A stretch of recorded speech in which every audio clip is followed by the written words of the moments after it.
I feel very honored to introduce you our first speaker, Mr. Tomasz Kotecki. He is the Deputy Director General for Housing Analysis, Foresight, and Sustainability. Mr. Tomasz Kotecki is an architect with a master's degree in sustainable urban planning. Currently, he is the Deputy Director General for Housing Analysis, Foresight, and Sustainability for the Mexican Housing Commission. He specialized in the design and implementation of long-term strategy for low-carbon development. He also has worked across Latin America, Mexico, Peru, Nicaragua, and Panama, developing strategies for low-income sustainable housing policy as well as sustainable city development. Currently, he is in charge with developing Mexico's strategy for sustainable housing and cities, responding to the new urban agenda promoted by the Mexican government aligned with international goals. Please welcome Mr. Tomasz Kotecki.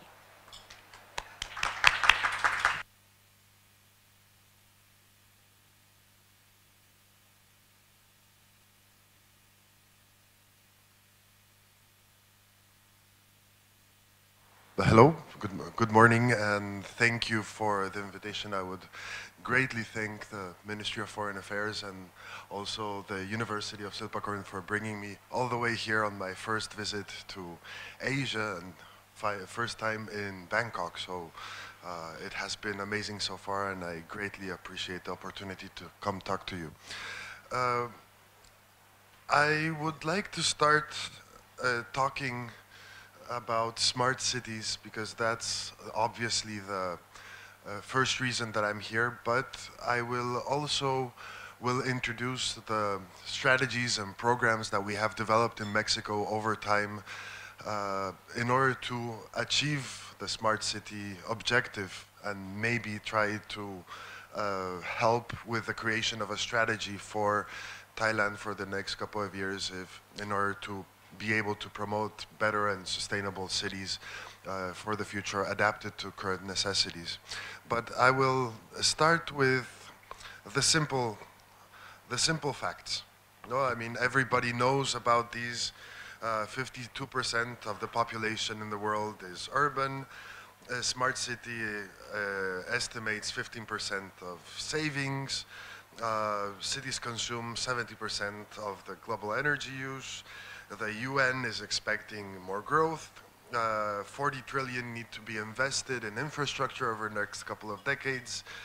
The market of smart city systems is estimated at 400 billion by the next couple of years, 2 years.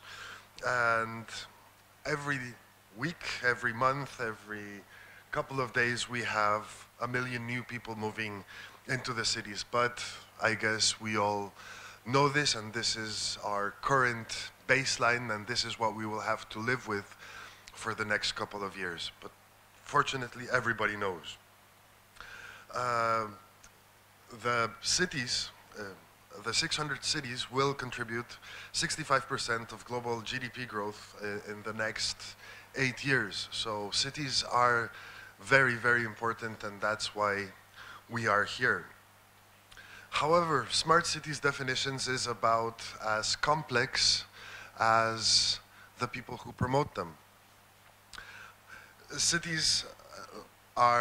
cities are defined by Cisco, by Symantec, with very specific and particular needs. Cisco is a leading IT and information communications business, so their business plan for a smart city is to promote communications, increase efficiencies, reduce cost, and enhance quality of life. This is very close to what we do want to do, but it's very information-oriented, as well as Symantec is the key enabler of systems involved that can profit from the ability to be highly interconnected through various technologies.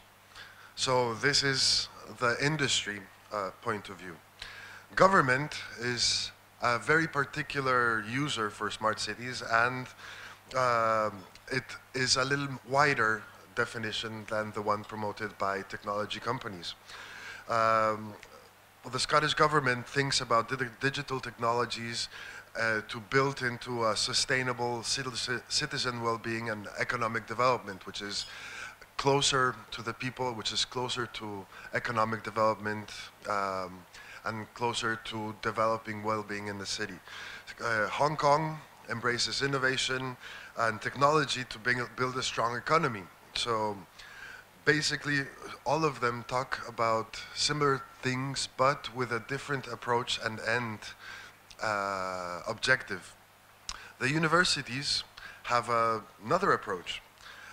Efficient services to citizens, monitor, optimize existing infrastructure, increase collaboration between economic sectors, communicating infrastructure which fuel sustainable economic growth and a high quality of life with a wise management of natural resources. So basically, it works just as any other standard for any other product, for any other definition. So why not?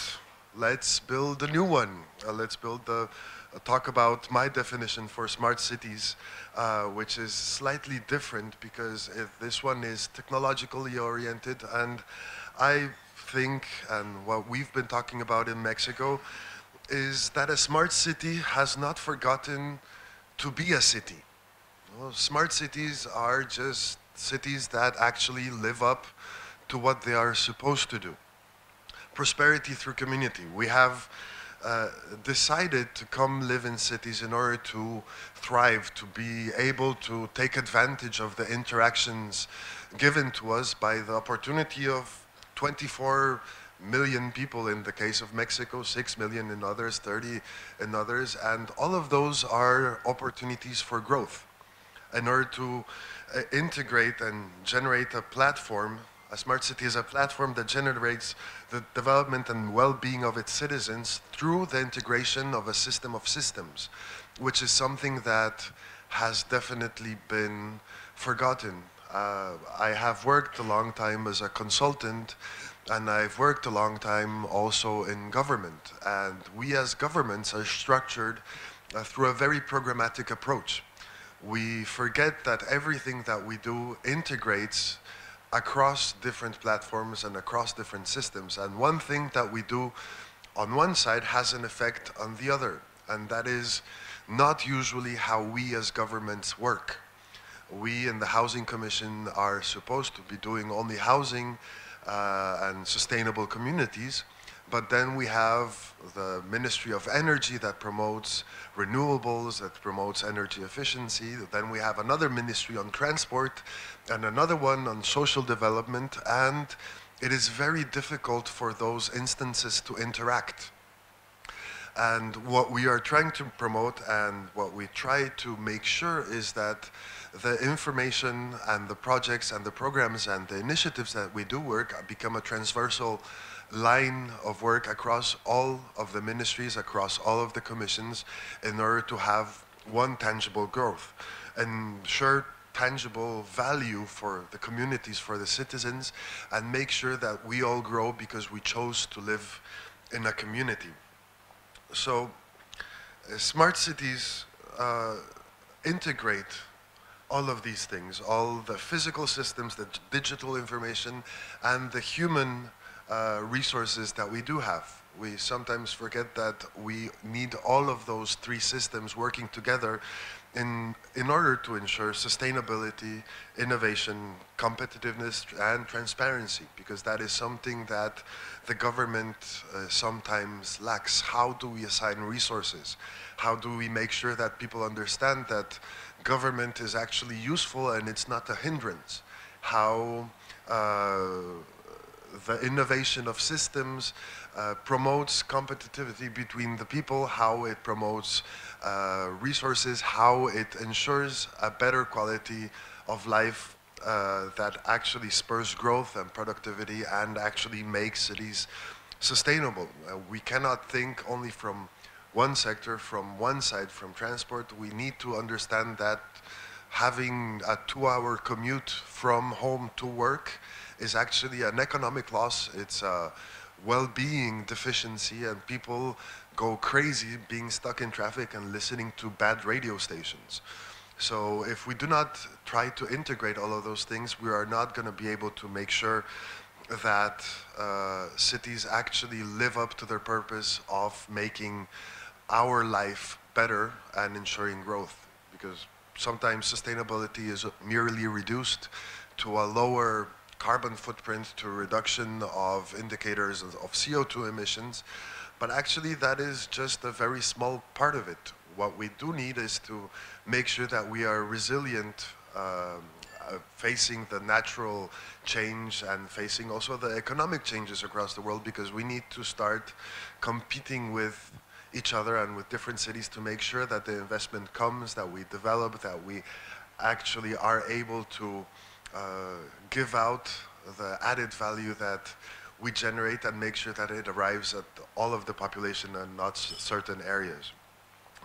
And I believe that this process is iterative process. It repeats, it works back, it comes back on itself, it folds, it learns, and it is a constant process that needs to be taken into account. We cannot just say, well, a smart city is a city that doesn't flood. We can't say that a smart city is only the one that has enough information points or sensors on top of the waste bins to make sure that the volume is enough and the information is sent out. And that is a technologically based solution. We believe in Mexico that we need to understand where we are. We need to, first of all, have a very good analysis of where we want to go, which is something that we sometimes forget as well. We need to train people to be able to take advantage of a smart city platform, because that is something we desperately need. In Mexico, we have a very small part of the population that is connected permanently and integrated into the Internet of Things. So most people, even though in Mexico City we like to say that we are a smart city because we have connected cameras and we have an increased security perception and what have you, but that information is not available to the people. My friend lost a dog last week in Mexico City. We hope that it just ran away, not that somebody stole it.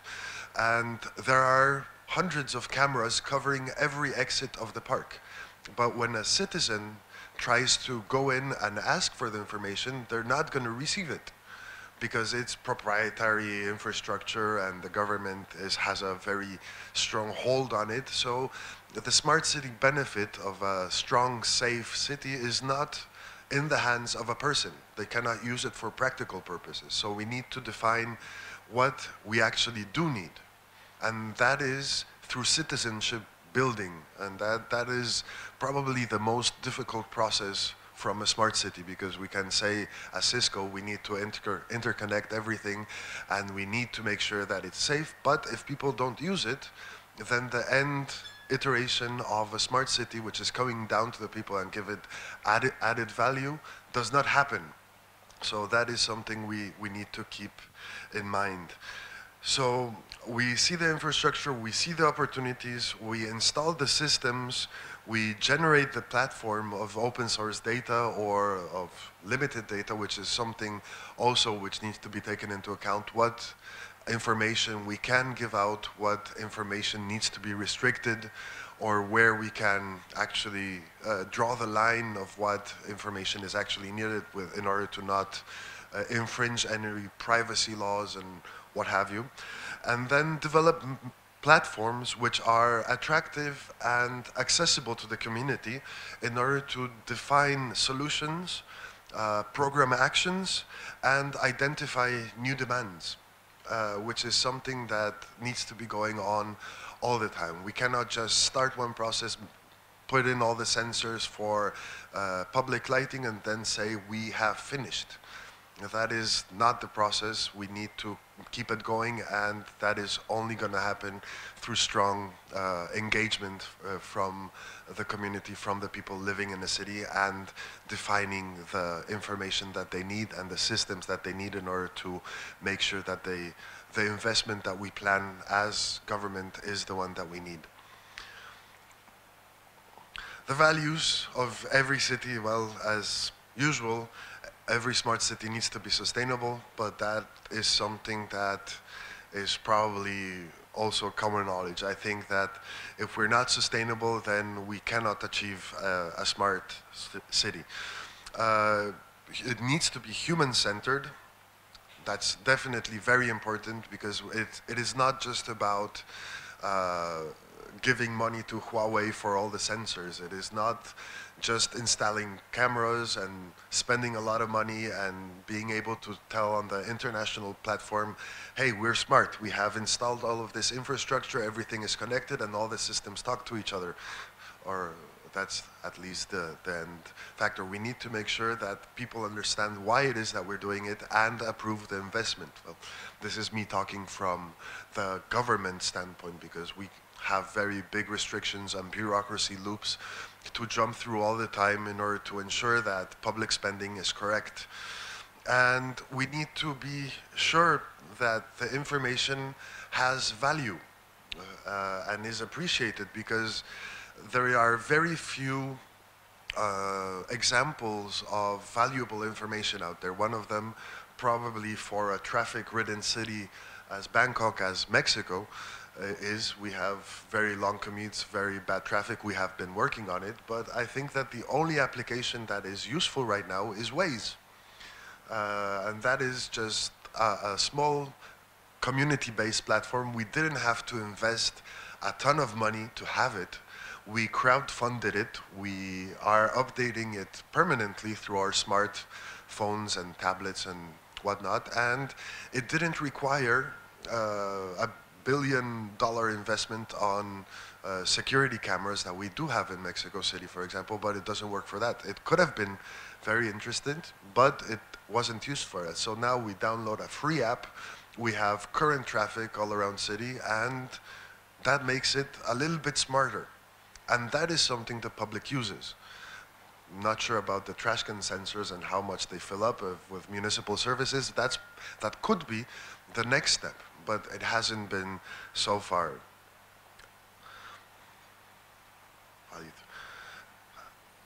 But I'm not sure that you can see it, but I will talk to my designer about the colors on the presentation. But thank you for dimming the lights a little bit. But all of these systems need to work together. How housing creates cities, how the water use is efficient, the security, culture, health, mobility, social and economic development, energy, and environment. All of these systems integrate together as a system of systems, and that's how they should work. We cannot keep on thinking that we are separate parts of a single system that actually have no effect.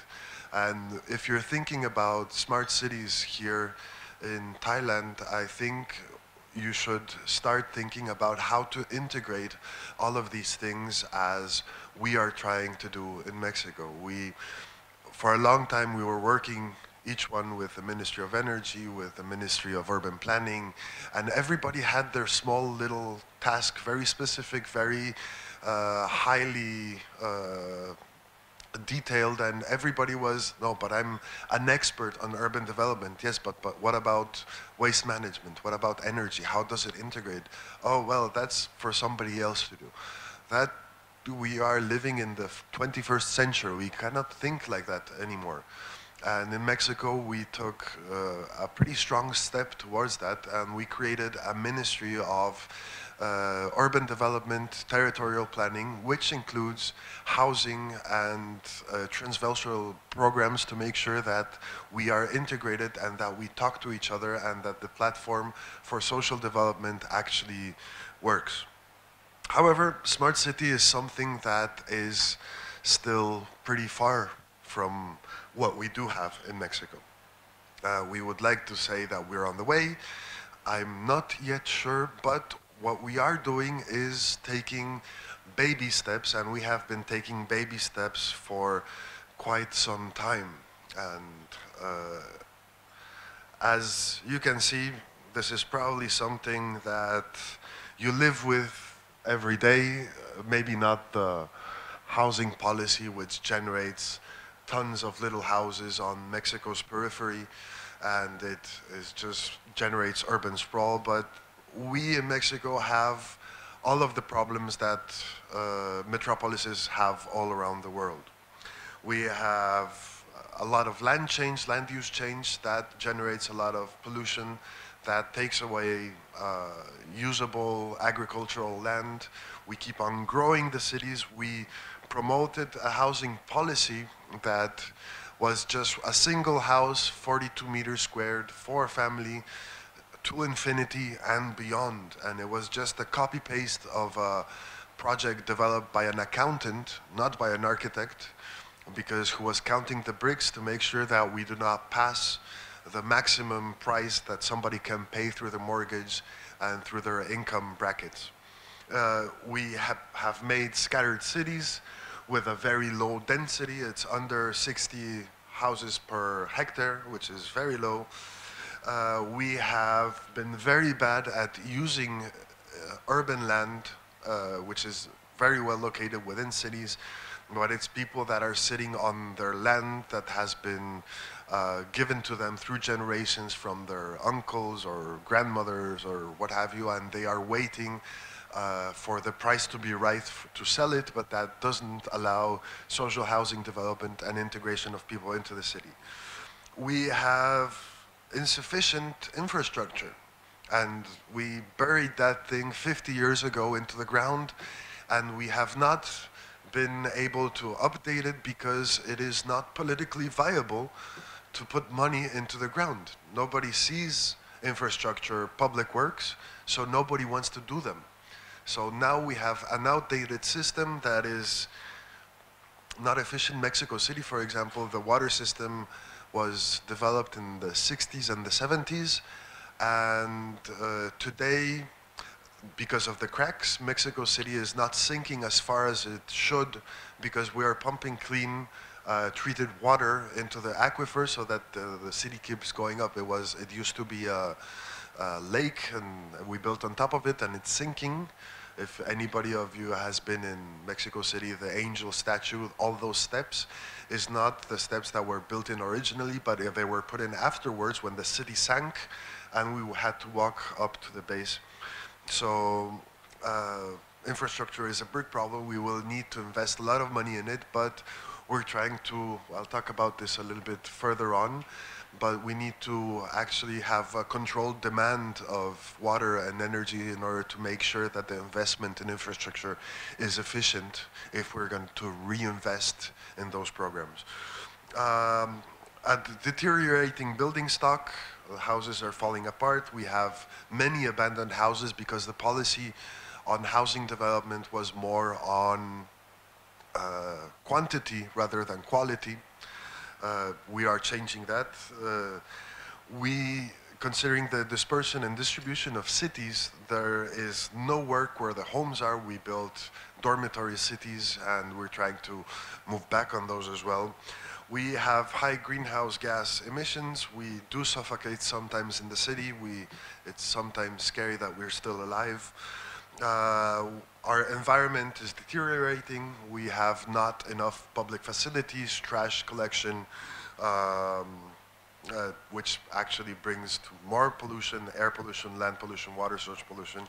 And we are very vulnerable as well to natural phenomena, because the one thing that nature has taught us is that through climate change, we are unpredictable. Right now, we are having monsoon rains in Mexico City, which have not happened in a long time. And considering the very bad infrastructure that we have, we cannot take it away fast enough. So now it is time to stop buying cars and to start buying kayaks, which are going to be much more efficient for transport in Mexico City over the next couple of years.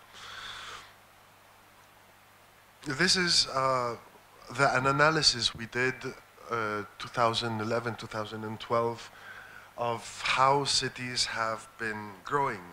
In 1980, the population was 196,000 people, 200,000 people, which is not much. And the size of the city was 927 hectares. How much do you think it has grown over the last 30 years? That's the city right now.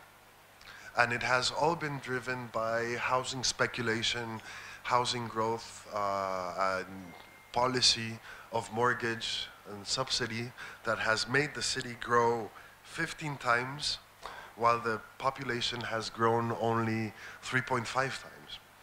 We have invested a lot of money into the cities, and as sustainable development tells us, what is the most interesting part about what is the most sustainable strategy is not PV panels, it's not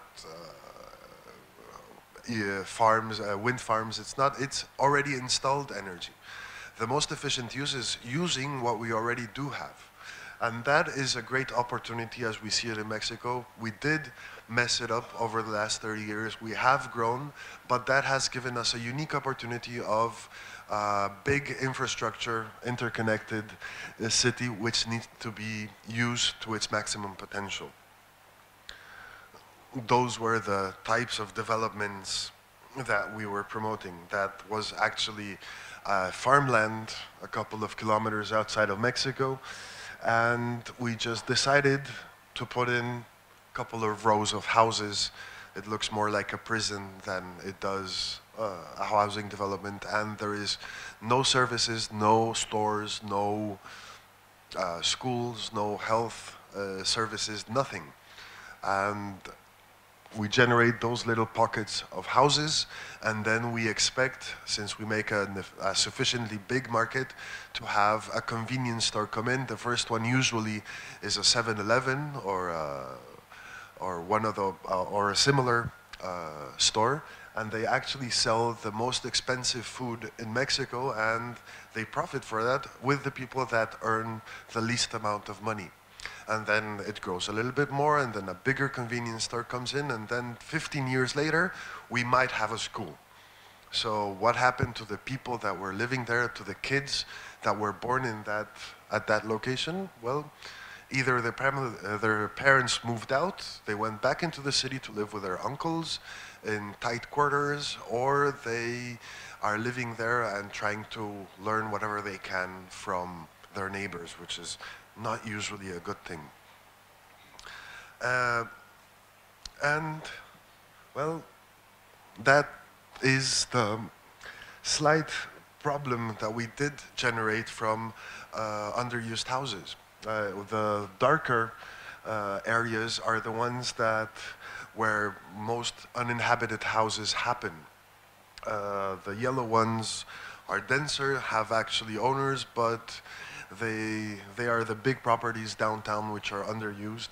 And the black ones where we did the development are the ones that are actually failing right now, so we need to do a lot of restructuring of the housing policy to go on further. But probably, generally, it happens all over the tropics, and this is not a specifically a problem for Mexico, but I've seen it in many places in Latin America, and it just keeps replicating, and I hope that you guys can avoid it here in Southeast Asia. But so we got to work, and this is the new mission from our current president, Mr. Peña Nieto, who has been promoting a different kind of development and a different kind of policy. We are focused right now more on quality than on quantity, even though the housing policy is more focused on assigning credits and making the economy grow, which is a very important issue in Mexico. But right now what we're trying to do is make the housing developers much more professional and give higher end products to the people to ensure that they live in an appropriate city.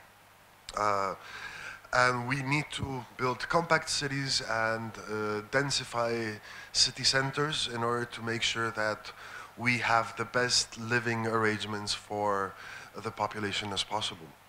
And here we come back to the definition of city. No, a city, we can give it a lot of adjectives. No, we can call it smart, we can call it sustainable, we can call it inclusive, and we can call it a resilient. And everybody has very specific projects. We need to build resilient cities, and there's a whole network on resilient cities. But they're all one and the same. I mean, a city should be all that. The question is why it isn't. We've stopped thinking of cities as a place for community and a city as a place where you definitely do not want to meet your neighbor. You meet somebody that lives beside you only if you go to school and inadvertently you find him that he's your neighbor and he just found him. But normally cities are the best at promoting strangers than they are at promoting integration. So I think we need to take back and recover the city definition and why we chose to live in communities in the first place. And again, we need to integrate all of these objectives into a single plan. And if we start thinking about this in a holistic point of view, then it is impossible. I mean, we have to be highly efficient in resource consumption. We have to make sure we develop within the urban limits and the social environment. We need to transform the housing. We need to ensure the quality of life. We need to make sure that the urban planning happens. We need to build an integrated vision. That is way too complicated if you look at it from the top as if you were an architect and drawing a plan. We need to start somewhere, and where we did start is through the single unit, through a house. One little house can make a change because that actually starts to generate a difference within the people. It actually starts driving a market. It starts building specific definitions and a way forward. If we do not give a sustainable house to a person, they're not gonna think that their city can be sustainable eventually. So we built in 2016, I think it's in the wrong order, but I will cycle back to that. And we, today, 2017, 8 years later, we have Sustainable Housing NAMA, which is supported by the international community. We have had significant investment from Germany, from the United Kingdom. In order to do that, we develop programs with Infonavit, which is the biggest mortgage assigner in Mexico, with CICEVIVE and Hipoteca Verde, which are green mortgages that actually give you more money for your house if you have economical reductions in energy and water bills. And we develop with Sociedad Hipotecaria Federal, which is second level bank in Mexico, other mechanisms to finance developments, and they're actually working, and we have around 80,000, 90,000 houses right now that are sustainable. And these are all the places that we try to work on, with new housing, with existing housing, rural housing, and the urban and the community. Those are all the elements that we are going to be working on bit by bit to make sure that all of this happens. But this doesn't happen just because we decided it could. This is something that we started back in 2001. We developed the concept for sustainable housing. We presented the pilot projects. We started with 100 houses. With the mechanisms by Infonavit and Hipoteca Verde, we proved the concept that it can actually work, and we developed special building codes to make sure that it would happen. Along the way, we figured out with, for example, solar water heaters, that we need to make sure that the certification process and installation process has enough quality to make sure that we're not installing deficient technologies on the house, and make sure that they work for the duration of the lifespan. That created a huge market demand, which we weren't ready in Mexico back then. We had approximately 15 suppliers, and we gave them a market of 100,000 houses per year. which was a little bit complicated. So we started importing from China, but we imported the bad quality instead of the good quality because the regulations in Mexico were sufficiently lax that solar water heaters started exploding, and when we had big hailstorms, then they didn't work, so we had to build in regulation really fast and make sure that the financing instruments work together. It is not a simple process, and the decision to promote a single technology or a single choice need to be accompanied by a certification, by human resources, by financial mechanisms in order for it to work. And once we set those up, between 2008 and 2012, that is where new criteria appear for certified developments. We have the certificates NMX 460. Once was the one for insulation and housing. We did the pilots for COP16. We developed the new housing NAMA, and we created an integral collaborative platform where we joined forces between all of the actors that actually were working on sustainable housing. Then 2013 has been implementation.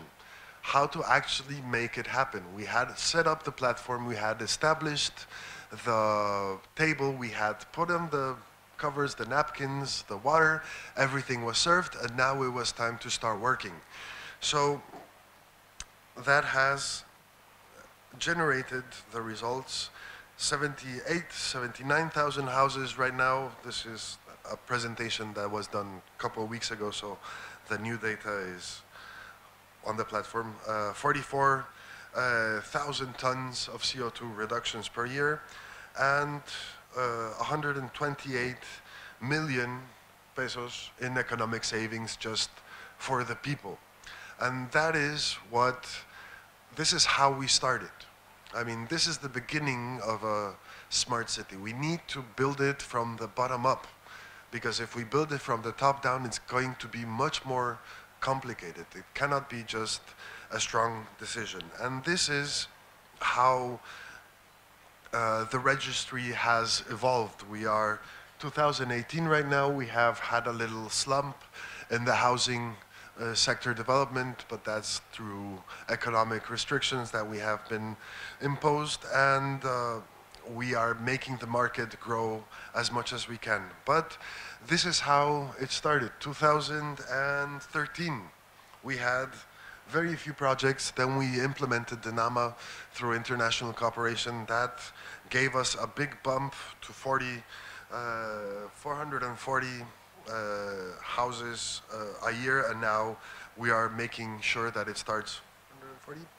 Yep, making sure it grows, and that's just going to be growing so far. Now we're trying to implement and make this curve jump a little higher. That 400 registries per month, I believe. That's what it should say, and not per year, because if not, we're not adding up correctly 70,000 houses that we do have. But we are also moving on towards communities, sustainable communities. Once we are able to do a sustainable house, we are sure to make sustainable communities through the integration of the added values within the development. As we develop in Mexico, it's not single-family houses that are isolated, but it's one developer that actually builds 1,000, 2,000 houses in one community and makes sure that they all work together. But he also creates and builds the infrastructures that serves them. So the only logical step in order to move forward with sustainable housing, because there is a limit on how efficient you can make a house, installing centralized air conditioning or hot water is difficult for one house, and it's very difficult to be operated by one single low-income family. That is the biggest problem that we have so far with sustainable housing. If the water heater, solar water heater breaks, then probably the family will not invest the required money in order to make it work again. So what we're thinking is that we need to build a different type of company. You've probably heard the word ESCO, which is the Energy Service Company. We are trying to make it into an USCO, which is an urban service company, which actually gives and sells energy and water to the whole community on the urban level to the community. So we are thinking of doing public lighting, but we actually tried because we needed to make sure that the concept in Mexico works the same way as in other places. So that has generated many different developments. I'm going to just show you a little bit of the best one, which is one that we are developing in Ciudad Obregón in the north of Mexico. And it is actually one of the few projects where this actually works better than in the other places in Mexico City. This has become a reference for the whole city. It has been a new 100,000 house development, which actually makes, 5,000, 20,000 inhabitants, 5,000 houses on 102 hectares. That is going to be doubled next year, and it's going to grow a little bit more. And it is the only development in Desarrollo Certificados that has actually given an added value over the whole city. This was a different model, which was integrated infrastructure, services, transport, jobs generation, facilities management that actually has made a difference. And right now, usually certified developments, one of their best attributes for the developer was that we gave them subsidy without even looking, because they were already certified, so we didn't have to look at what they were doing, and they just got free subsidy all the time. Right now we're changing that policy because it didn't work as an incentive, it worked only as a carrot, but there was no stick, so that has limited results. But this one is actually, so Desarrollo Certificados usually have 99% of the people living in those developments require subsidy. And that is why they live there, and that's why those became very successful business models. But this one, what we're trying to do is actually make it still have social housing, because it has been so interesting for the local population, and it has made such a big difference in the planning of the city that everybody wants to move there. And right now the percentage of people with subsidy that actually live there is going down below 30%. So we as government are trying to make sure that it doesn't gentrify as fast as it has, and make sure that it is an integrated social solution. But that is also an experiment, and that has had mixed results. This is the best one. I'm not going to show you the worst one, because we do want to have a good impression of what we do in Mexico. But we have also stumbled on with many rocks, and we are trying to redefine the next steps to make sure that we do not repeat the mistakes from the past. And the most important one, the most important policy, moving up with scale, is this initiative. I'm sorry for the lack of translation on this one, because this one I added last night, and I still haven't translated it. I promise I will get it translated as soon as possible and send it out to you with the correct translation. But this is probably the best and only policy that we have developed over the last couple of years that has been able to be something that gives us way towards sustainability and eventually smart cities. As I showed you a while back, Mexican cities have grown 15 times the population, only 3. This is completely absurd. We're eating up land as if it was free, and so far it has been. What we did here is, because we understood that one of the biggest drivers of city growth was the housing subsidy. And if we give subsidy, then they need to find cheaper land. Inner urban land is very expensive and they don't want to bother. And even if we change densities, then the local government asks for money for infrastructure renovation. So it becomes much more expensive. So then they decide that it's better to build on brownfields and agricultural land because it's cheaper to build their own new infrastructure instead of fixing the existing one, lifting up the sidewalks and the streets and everything else. So we decided to limit how we give subsidy and establish perimeters where we do give money and where we don't. And those are the results. The red one is the existing city where there is a lot of employment, services, infrastructure, and people actually can walk to work and walk back or have very small commuting times. And that is where we give the most points and we assign subsidy according to the points that somebody has. If you have 1,000 points, you get the most subsidy and you are number one in line. If you have 300 points, then you're all the way in the back of the line and you get the lowest amount of subsidy possible in order to not incentivize the growth in the blue areas, for example. And we were able to do this because we have very important economic information given to us every couple of years by INEGI, which is the statistics institute in Mexico that actually has counts and censuses very soon, very often. It has the new economic factors where the employment happens, where the housing exists, and everything else. So this gives us the opportunity to be able to analyze the growth of cities permanently, and we have had data sets going back a long time. And this is where information actually starts becoming useful. We have long strings of data. We have a lot of time to analyze it. We have a lot of geo-reference data that we can actually apply to those cities. And we are able to do these data crossings of where you can build, where it's more efficient to build, where it would be the best and where we shouldn't. And this creates a perimeter, a boundary from which you cannot continue building social housing if you want subsidy. And that has been a drastic game changer in Mexico.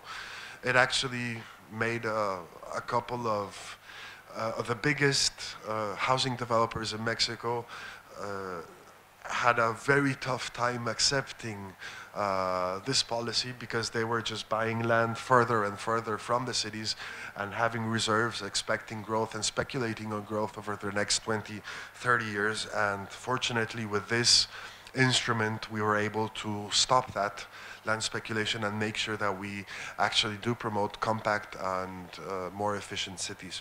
And the way we created them, these are the well, the formulas, they're very simple, actually. It's where employment and population size is above 1, then it's number 1 zone, and there you can build. The number 2 is one where there is less employment, but there is already a density higher than 20 housing units per hectare. And it has over 75% of coverage of infrastructure in water and sewage, which is already installed capacity that we need to use. And then there is the third one, where by size of the city, we actually grow 100, 200, 300 meters, and we increase the perimeter and make sure that everybody, usually most people had the land bought within the green area or the blue area, and they were able to grow. However, that created a lot of complications. It created a lot of speculation with land value and price according to development opportunities, and that is something that we didn't plan for. We knew it could happen, but we as a federal government couldn't do the appropriate instruments to stop that from happening because that is a municipal attribution. And since we needed to roll it out for the current administration, we had to actually cut some corners and make sure that it happened. And another externality that this made and that we're working on in order to improve on it is the generation of new development areas. Because the formula, we're trying to make it as transparent as possible. We do not decide in this area we can have a new housing development and it just happens and that's it. We try to build in the algorithm that every time that the INEGI has new data, that generates new development and new possibilities for growth. But since it happens every 2-3 years, then it actually slows down land development very much as opposed to as it had in the last couple of years. And those little patches of red happen when somebody builds a new factory or a new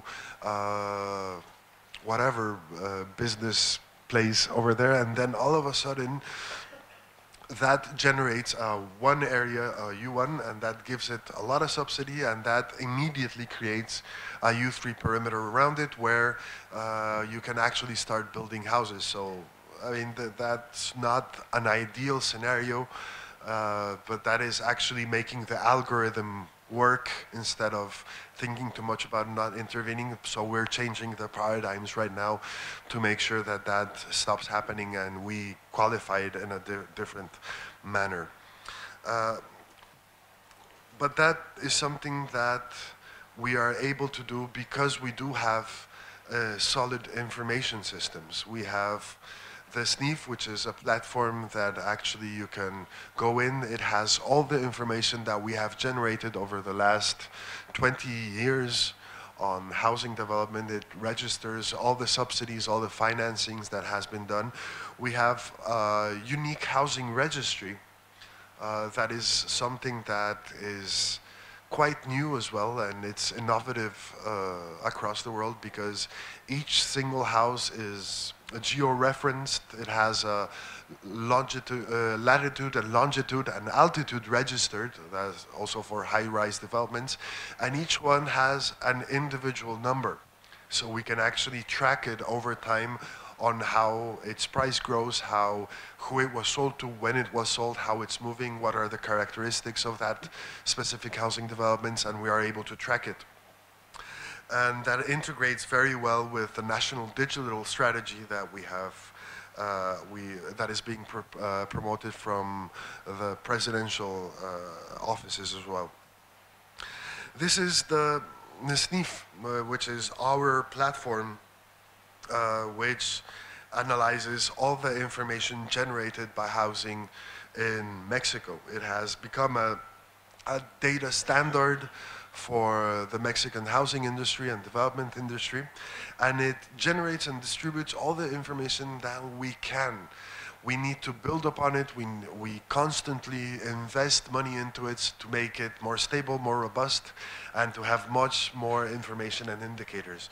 Actually, you can access it anytime you want, and there you will have all the information that is being generated, not only at the national level, but also aggregated on the municipal and state level as well. And it's how much money has been invested, how many houses, how long they have been on the market, all the information you can imagine. What are the sustainable attributes that those houses have? That is actually not something that it has on there yet, but we are launching it next month in the housing month that is being promoted by Rosario Robles, our Minister of Development. But that shouldn't have told you that. But it's going to be coming really soon, and this is the first everybody hears about it. So it's going to be quite interesting on the information that we can generate. So I will be sending, the link is, you can have it there. This is all the information that it integrates. It has the subsidies, the it publishes the reserves, the land reserves. It has all the financing information, and it has geo-reference all the offers of housing stock in Mexico so far. We are integrating it into the banking system as well, so that all mortgages done by the private sector, which are not government subsidized or promoted, will appear as well. So we will have a very interesting picture on what is happening in Mexico all the time. And this is the Registro Único de Vivienda, which is the platform where all of the programs need to be registered. It is also the platform where we register all the information on the sustainable housing policies that are being implemented. We actually need to include all the information on the technologies that are being adopted, installed, what type of insulation, what type of lighting, refrigerators, etc. they have in the house, to make sure that we are able to understand what is happening with the buildings. And now all housing developments need to be registered on a permanent basis and assigned a single key and identifying number per house. And that is the one that we're tracking with energy company in Mexico, which is Comisión Federal de la Electricidad. Fortunately, we have one semi-private public company that actually has all the information on the consumption, and we're adding the information from one server to the other. And if we didn't have this platform, then that wouldn't be able to happen, and we will not be able to accomplish our international mitigation goals. And that integrates into the National Digital Strategy, which is promoted by the president right now, which makes sure that we have an adequate government transparency strategies, that we transform the information platforms and promote educational growth, and based on the data that we do collect, and that will be able to promote civic innovation and citizen participation in order to achieve the digital economy that we're planning on all sides. So finally, sorry I went through this really quickly, but there's just each one of those strategies have been long debates, have been long nights, and have been many years of how we're trying to build on top of that. And smart cities, more than just an objective, it's something that we need to recuperate from why we came to cities in the first place. I think a smart city is just another adjective. It's just another a la mode definition. It was sustainable 30 years ago, and they gave us money in Mexico in order to promote sustainable development. Right now it is resilient and smart, and there are specific financing projects and international support projects that actually finance those ideas if they have the appropriate tag in them. I think that we need to take advantage of those systems, yes, definitely, but a smart city is just a city that hasn't forgotten what its purpose was. I mean, we do have thousands of policies and a million possibilities of instruments that measure, update, transmit information and what have you, but cities, we chose to live in a community because we have added value from living within a community. And sustainability is something that we do have to work in, and and that is something that is already understood by everybody, at least in Mexico. Nobody is at odds with their credit account or their bank account. We don't want to pay more for the services that we do have, and that only comes through efficiency and sustainability. And a smart city is the result of that. If we start building in sustainable infrastructure, if we start building citizens, which is something that we have forgot to do.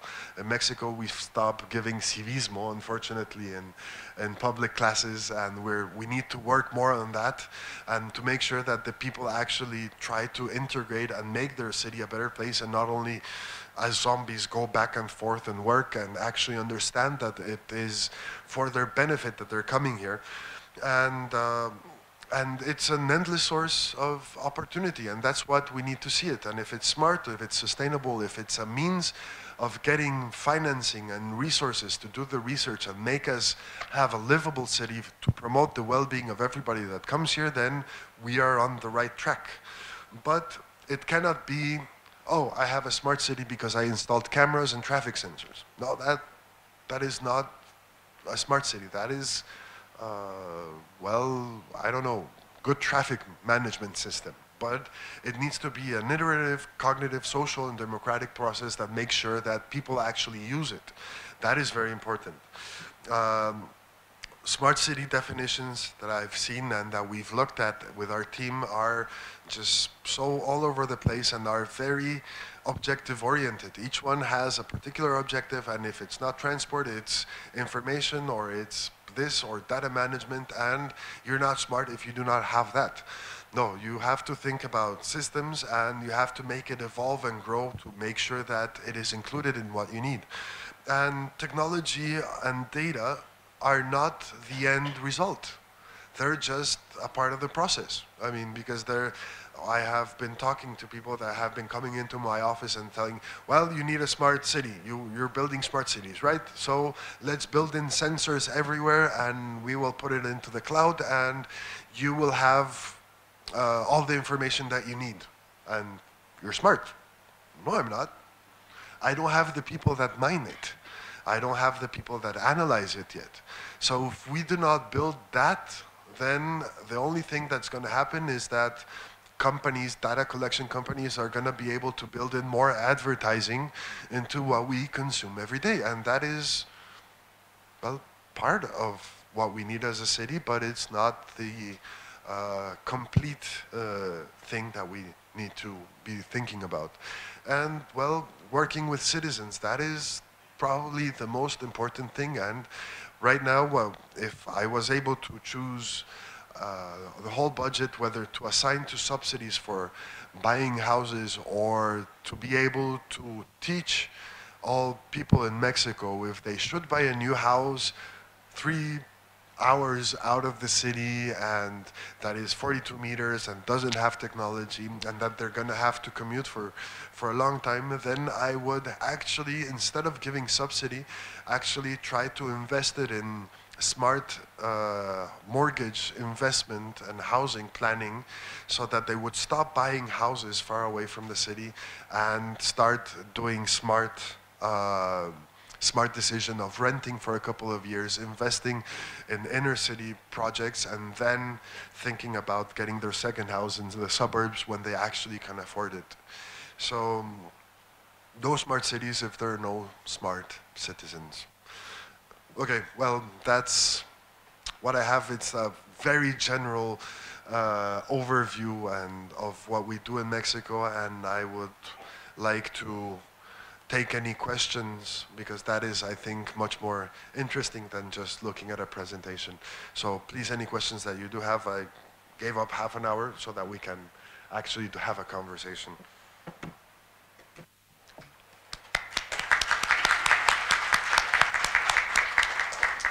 So thank you very much for your presentation, and I'm sure the audience have a lot of questions to exchange and to discuss. And we have 20 minutes of Q&A, so anyone, if you want to ask any questions or just, exchange some opinions, you can just raise your hand, and you can ask in Thai or in English, that will be fine. Maybe we should start, just to stirring up it a bit. I think you mentioned a lot about how to localize this idea into different contexts.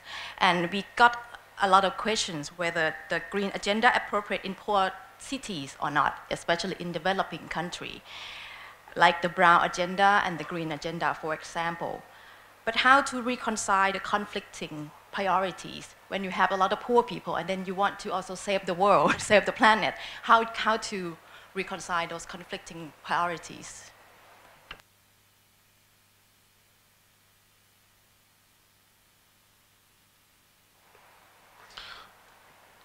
We were fortunate enough in Mexico to be able to do both.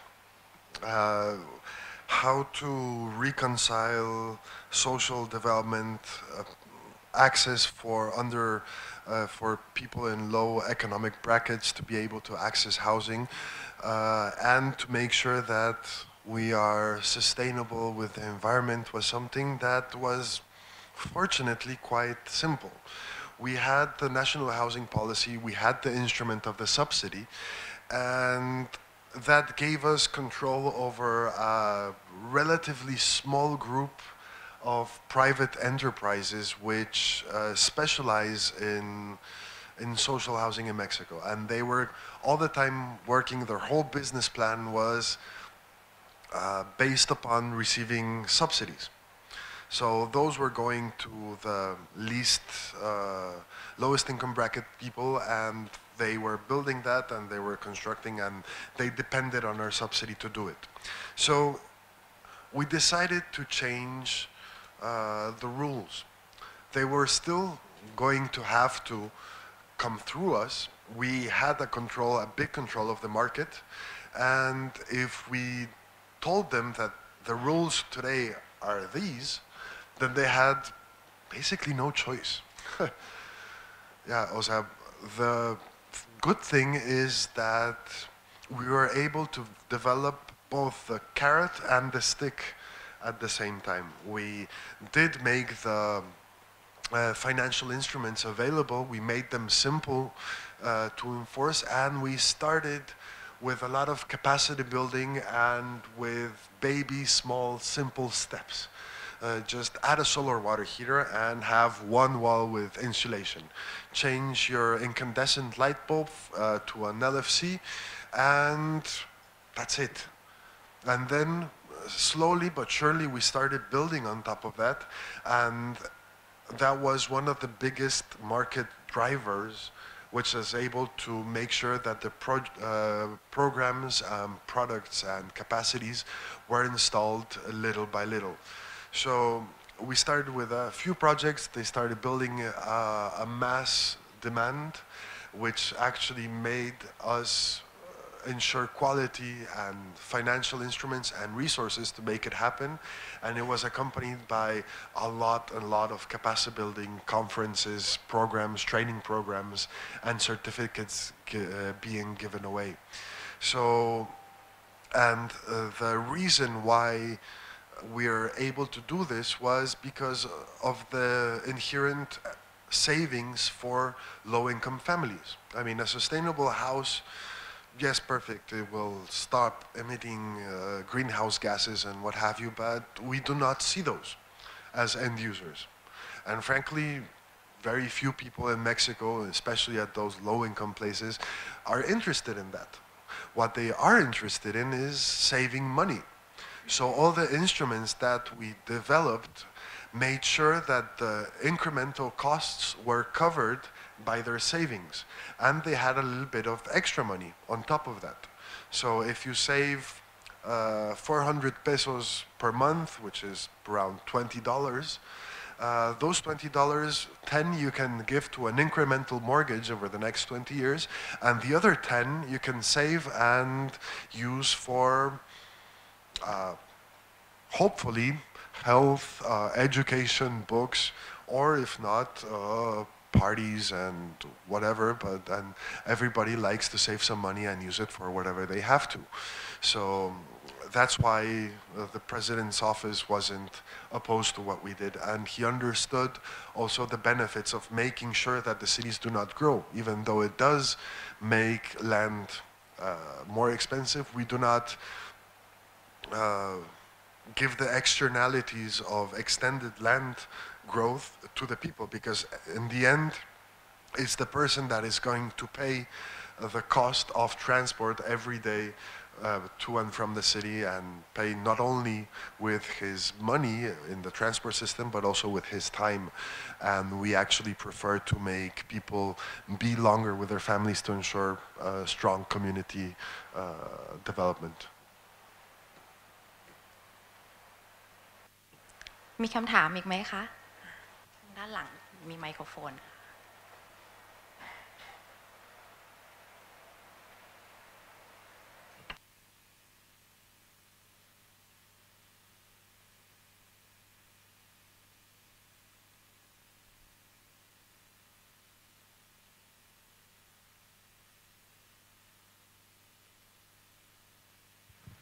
Okay, brief questions, Thomas.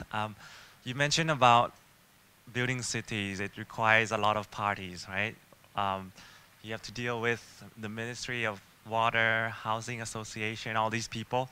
So I want to ask you about the working parties. What's, for example, in the making of Nama, what's the lead team? Is it the private sector, the public? What's the working structure of this? Well, it actually varies from city to city.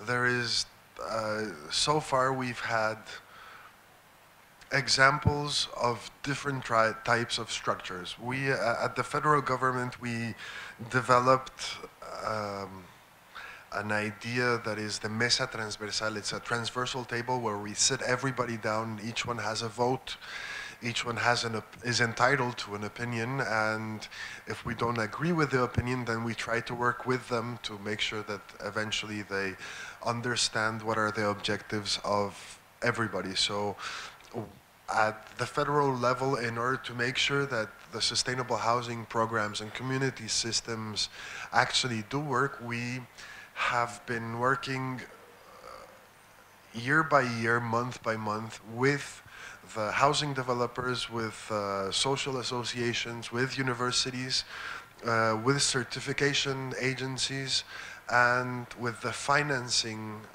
banks sides, mortgage, Infonavit, and all those people sitting together at one table.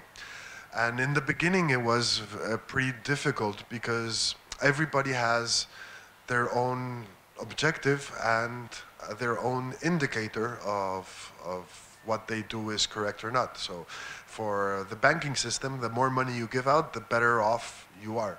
So we had to make sure to understand what those indicators are and to build all of those into the program to make sure that if you take part in this, then your indicators will go up and you will have the benefit of being within this group.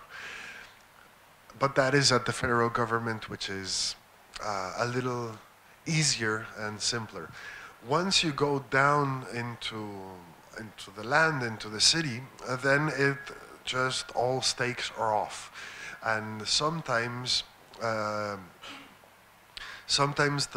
main stakeholder, which should be the local government, is the least qualified or the one with least interest in doing whatever, because municipal governments in Mexico change every 3 years. So creating a new land development program with the consultation process and all the research you have to do takes around 2.5 years. So there is barely enough time to be able to do that. Right now, we just launched a new law, Ley de Asentamientos Humanos, which is the new location law that is done at the federal level and needs to go down to the municipalities, but it designs a process that makes the development plan be simplified and be done in a year, year and a half. So we hope that that is going to be able to work pretty soon, but it's still very complex. So at the local level, you need to find the correct leverage composition. Sometimes it's the private sector, sometimes it's the university, sometimes it's government. And you need to sit them down and make sure that everybody understands what is going on and to be sure that the objectives are understood and actually integrated into a program. We are trying to do a different type of approach with the new programs, which is based on the experience they have in France, where they establish a local development agency that is an institution that is separated but participates of government decisions and the educational sector. And we are trying to also do what they do on capacity building in the general population. In the urban planning process, you can be, oh, I'm the government and I'm going to plan and I will just consult with the people that are have an appropriate point of view and participate in the process as they should. But in France, what they do is they take a couple of people, representatives from society, they make a group of 10, 15 people, they actually teach them what it is and what the objectives are from each one of the institutions, and that way they can actually have a more educated opinion. And since they're not part of the system, but they have been educated on what it is that everybody needs as a restriction, then their point of view is a little more developed, and they are being integrated into the planning process. And finally, how it's done, it's difficult, it's challenging, and it requires a lot of resources and patience. So, but it needs to be done. At the federal level, there is only so much you can do, especially since the attribution is municipal. So the more we work with municipalities to make sure that those projects come alive, then the closest we are to make it happen. It's complicated.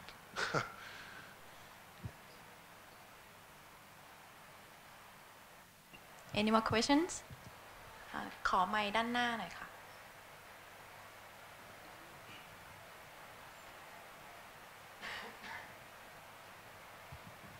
Hi. Thank you for the presentation. I heard that creating a new smart city, a new project is complicated enough, but how to do with the existing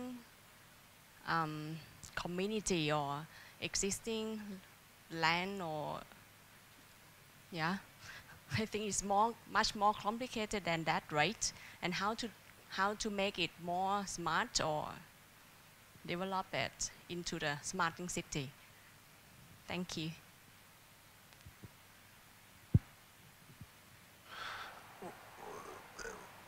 What I think, what I said was that if you think about the smart city as a platform that enables the well-being of the people and it integrates energy, housing, infrastructure, environment, quality of air, health, communication, transport, security, then it becomes a huge problem.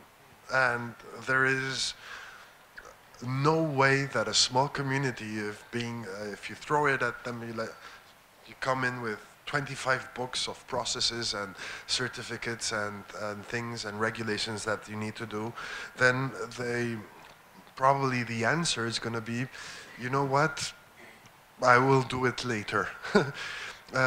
So what we do in Mexico is start with small scales, with small interventions, and actually try to build it up from the community. And big cities are much more difficult. Metropolitan areas are much more difficult than small cities. Actually, we're trying to refocus because for big cities, we need to separate the city in chunks, in areas deserved by a similar infrastructure line, and then optimize first the consumption and make sure that all the population has a lower demand for water, for energy, so then we can go back with the municipality and make sure that the infrastructure reinvestment that they're going to do is according to the actual demand and the planned demand, and not on the existing reference case studies, which actually demand huge services because they do not consider sustainable consumption. In small communities, it's much simpler. Right now, one of the pilot projects that I'm working upon is going away from big developments. It's going down to communities of 50,000 people or less. They have a very strong local community sense. They have, everybody knows each other, and they know that if the local municipal president doesn't do his job, they can go and knock on his door and tell him, you're not doing what you're supposed to. So what we're trying to do is focus on those small communities in order to make sure that the whole process happens. We do have all the instruments right now in place for people to either build a new efficient house or to retrofit their house in an efficient fashion. So by making those resources and instruments available, people are becoming more conscious. So the project right now is to take a whole team of people and companies, go to a city and make all the housing projects efficient. And then go back with the municipality and tell them, all your houses are efficient, here is the proof. So now you need to reinvest, and if you build it upon the community, the urban NAMA process, then you will be able to have a control, reinvest in infrastructure, and actually have the benefits from the carbon market that we're developing from this side. So that is the first part. And because the community is not going to tell no to the people on saving money. The leaders from the community are not going to say no, that if they have a controlled investment that is going to make sure that they spend less money on water and energy, and those savings they can keep, which is something else that we need to figure out how to do, because the municipalities have assigned budgets according to their expenses. So if we make it more efficient, then we reduce the budget, and then they're like, but what's the point? I get less money. So in order to keep the caps and then be able to have that difference of money being invested into education or into improvement of community services or what have you, and then start engaging the community in a different way.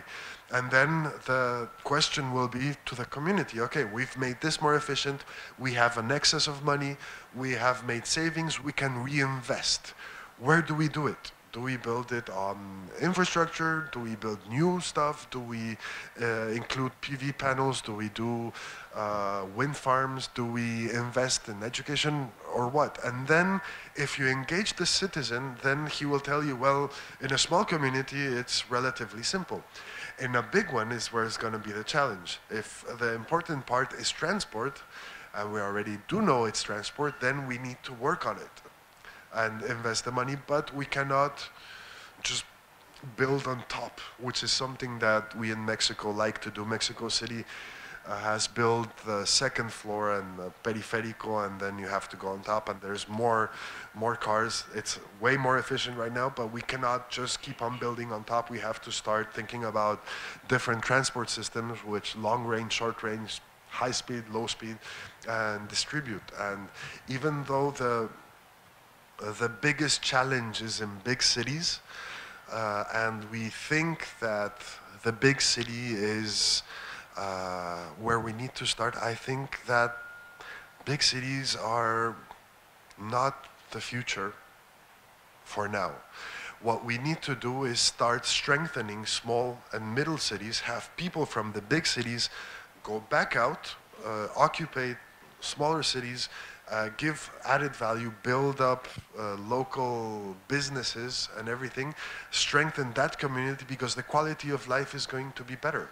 And whenever they need to come into the city, then a high-speed train coming back and forth is going to be more than enough. If you can work in Querétaro and come every day to work in Mexico City because that's where your office is, then okay, fine, you can do it. But if we build up the small cities and medium cities, then we release some pressure from the metropolitan areas, and then it's going to be easier to fix what we have in central ones. But that needs to be a conscious, strong government decision in order to do that, because so far that has been very difficult to do. And then if we prove the concept in small and medium cities, then it's going to be easier to translate it into big metropolitan areas.